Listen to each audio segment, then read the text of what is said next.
que facilita o sentimento de fraternidade, o aumento da alegria, mas também a comunhão fraterna.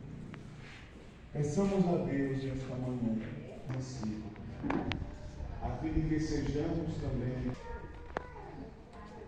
presenças que de fato dão a saber da existência da paz, da solidariedade, do amor fraterno.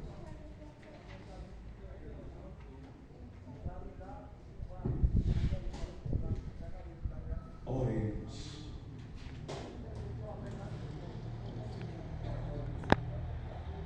Senhor Deus, nós os louvamos sem cessar, pois tudo governais com ordem admirável, distribuís igualmente com bondade o trabalho e as ocupações do homem, e concedeis que o cansaço do corpo e da mente tenham descanso no lar e nos divertir.